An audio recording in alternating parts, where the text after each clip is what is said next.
Pinakabahan ako kay Paps, mukhang magbibiting the red light to ah. Wala siya helmet, tumitingin siya sa stoplight. Ako Paps, delikado yan. Baka sira yung motor niya.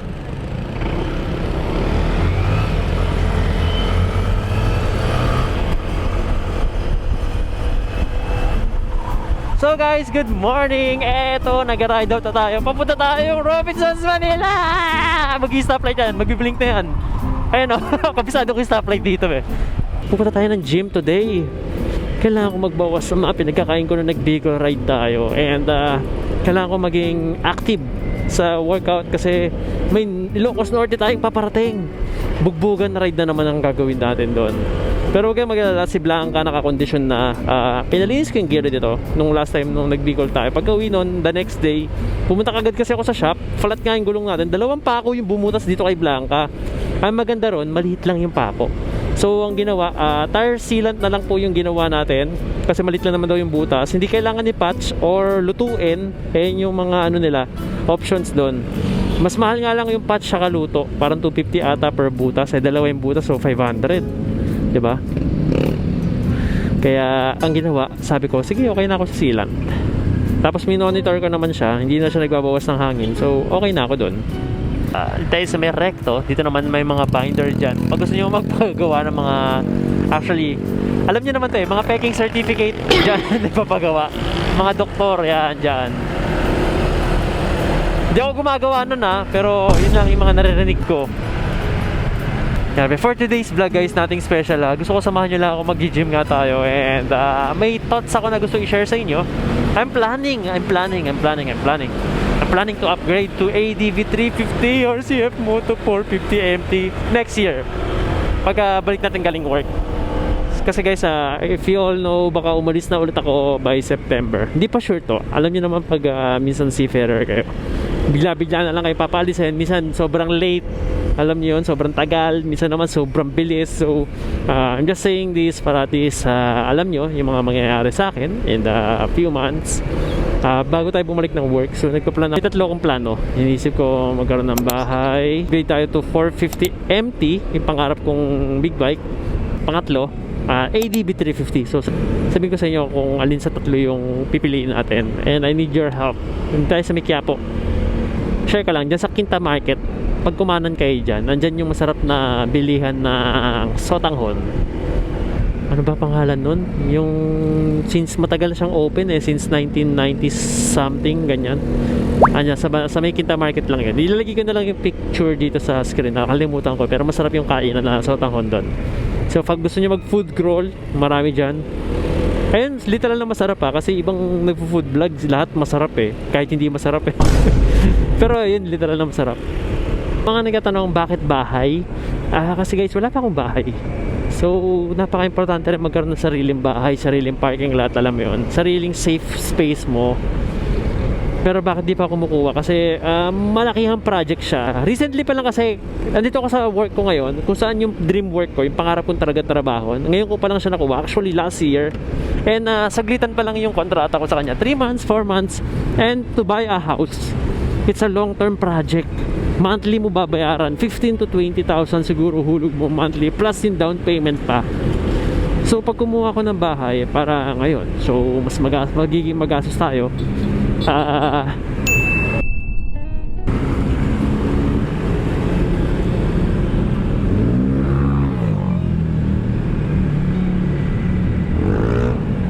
Bukas daw yung box ko, sabi ni Paps.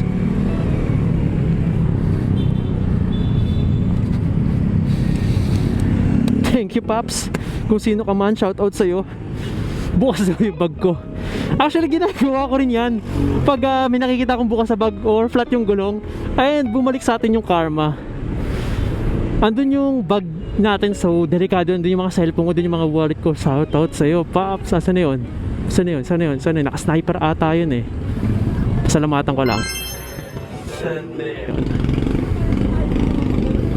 Sa kanya, thank you sa kanya. Hindi ko na mapasalamatan, di siya lumingon Thank you sana ako Naka-sniper ba yun?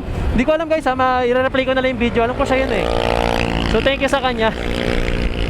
Nakabukas yung bag natin.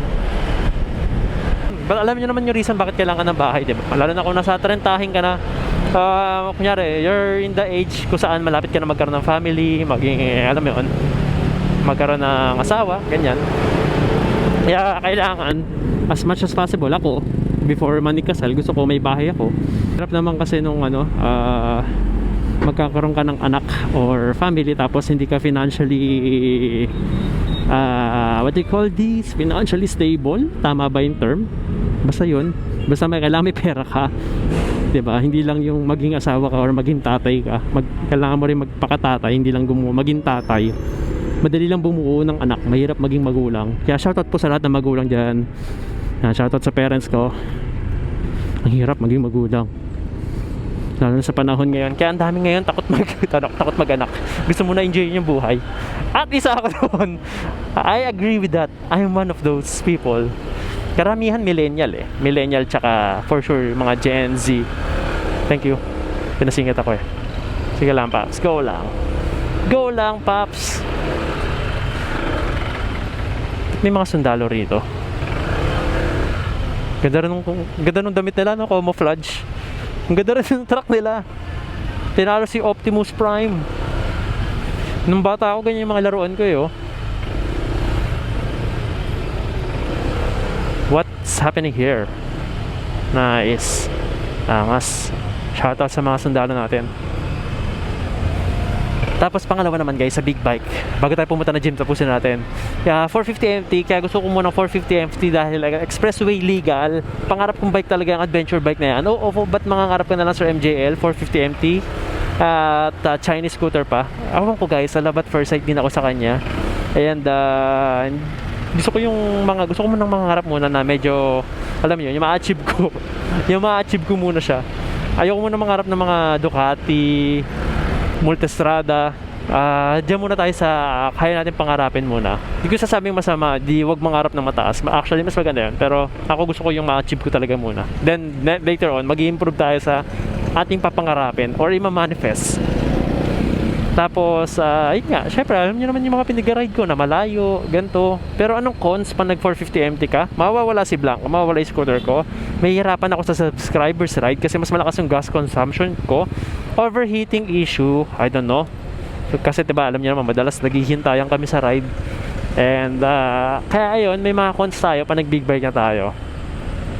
Regarding sa maintenance, and I think okay naman. Gastos, kaya naman. And yun lang talaga sa gas, sobrang laki ng gas ngayon, napakamahal. 80 plus 5 na naman ngayon, or plus 6, plus 5 to 6 gas. So aabot na ng 86 pesos yung gas. Mag-Ilocos Norte pa kami. Buta na ng mga naka-scooters kami. Scooter din yung kasama ko. Tsaka tipid si Blanca, nasa 38.7 km per liter. City riding to Pag long ride tayo, nasa 40 plus tayo. Tapos ano pa ba? Ayun, bakit ADV 350 naman? Kasi scooter pa rin siya. Mas malaki nga lang yung compartment, mas malakas sa hatak, mas malakas yung power, mas comfort, malaki yung compartment. Ano yung itsura ni ADV 350? Mas tipid siya kumpara kay CF Moto 450 MT. Welcome to Robinson's Wait lang. Place, Manila. Kindly, thank you. Honda brand, reliable, maraming parts, and mas madali siya i-maintain kasi pupunta na tayo sa Shoti, motorcycle parts and accessories. Alam naman nila yung pagkalikot doon. And ayun, so nagtatalo-talo pa ako guys. Gusto ko tulungan nyo ako kung ano ba dapat piliin ko sa tatlo. Bahay ba muna tayo, stick tayo rito kay ADV 160 ng matagal na panahon, or mag-upgrade tayo sa CF Moto 450 MT para ma-achieve ko yung pangarap ko. And kaso mas magastos siya, or ADV 350. Tips ko lang guys, pag magpa-park kayo, maganda mag-park kayo sa mas onting, hindi naman sa mas onting sasakyan, medyo ganito. Kita nyo, hindi ako nag-park doon sa dikit-dikit kasi madalas dyan yung nababangga Pag nakatambay ako rito, minsan nakikita ko ibang tao, nababangga nila ibang motor tapos parang wala lang nangyari. So yun guys, eto, pupunta tayo ng gym. Samahan nyo muna ako, mag-gym tayo. Mag-workout lang tayo kasi kailangan ko to para maging fit. By the way guys, 10 kilos na yung na-loss sa akin since last year. Mabagal yun actually, isang taon, 10 kilos. Pero workout na meron ako, yung nai-enjoy ko siya, hindi ako nagmamadali. Kumbaga at least nagiging physically healthy pa rin tayo, alam niyo yun. And yearly kasi guys, yearly or every 2 years, nagme-medical lang mga seafarer. All throughout yan, mula ulo hanggang paa. Maski butas ng puwet nyo tutusukin dyan. Totoo yun, hindi yung joke. And so far, lagi tayong clear, lagi tayong healthy. Kaya, ayun, sobrang thankful ako noon. Kasi iba pa nagme-medical every year lang eh. Kasi may mga nahahanap sa kanila, may pinapa-opera. Gallstone ba yun? Gallstone, ganyan. Tama ba? Basta may mga ganun sila na tinatanggal. So, nakakatakot. Kaya ayoko maabot sa part na yun na may makakita sa medical natin, kailangan pa nating operahan para makasampa. So far, lagi tayong clear and thank you God. Thank you God. Kaya guys, pinopromote ko talaga na mag-workout din kayo. Kahit mag-jogging lang kayo and kumain kayo ng tama. O hindi ko sinabing puro healthy lang kayo ninyo. Kumain din kayo ng dirty foods. And paminsan-minsan. Balance life. Live a balanced life. Work-life balance yan. Napaka-importante. Natutunan ko sa mga European countries yan. Napaka-importante ng balanced life. Tara, samahan nyo muna ako mag-gym. Tanggalin ko muna to helmet ko kasi medyo mainit. So silent vlog lang tayo sa gym kasi nakakaya magsalita doon. Baka mailang sila. Sabi, sinong kausap dito habang nagpa-vlog? So tara, let's go!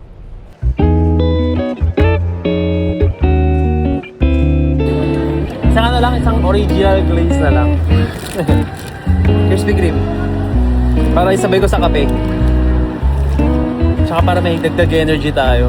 Kaya tayo nag-workout para sa mga ganitong pagkain.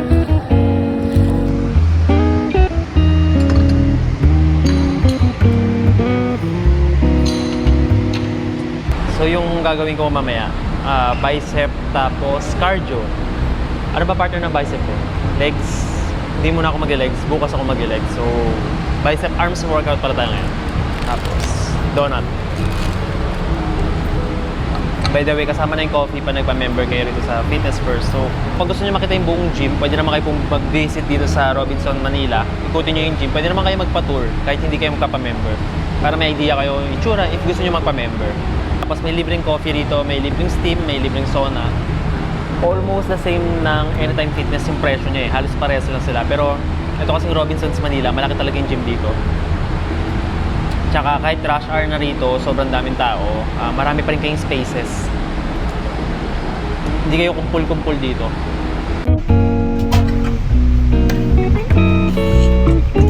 So guys, itong short from Decathlon. Shopee. Tapos Asics. Yan, sobrang gaan itong sapatos sa to. Yan. So guys, lagi ako nag-gym ganitong oras hapon para onti yung tao. So ito yung full tsura ng gym namin. Taas baba. Kung makikita nyo, halos wala pang tao kasi tanghali pa naman. Pero pag rush hour kahit sa ang gym naman, sobrang daming tao. Tapos nagtimbang muna tayo and ang ating timbang ay 82.80. So para sa akin, mga 3 kilo na lang kailangan ko ibaba. So yung iniinom kong creatine tsaka whey protein, ilalagay ko na lang sa link sa baba. Everyday ko iniinom to, walang mintis. And normally nagka-cardio muna ako, so nag-try ako mag 5K ulit.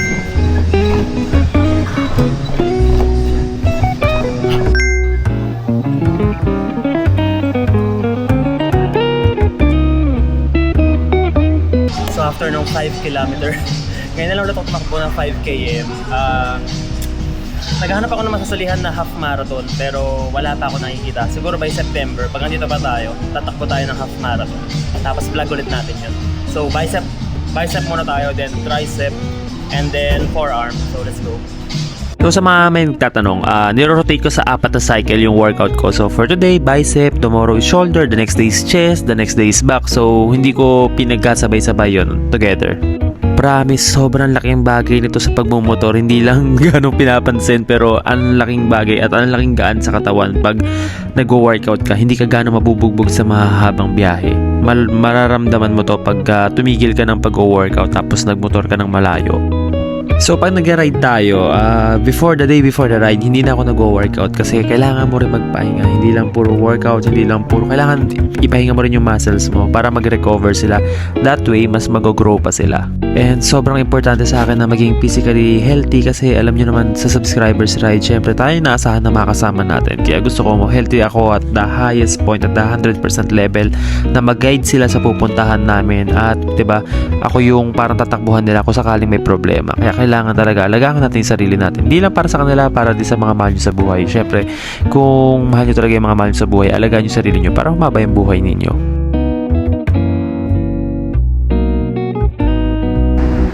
So guys, tapos na tayo mag-workout and nagbubuk ako ng Lalamove kasi may subscriber tayo na order ng dalawang merch, isang medium, isang large na version 2. So, magbubuk tayo ng Lalamove para mura. From San Pedro, Laguna. So, medyo malayo. Ito siya.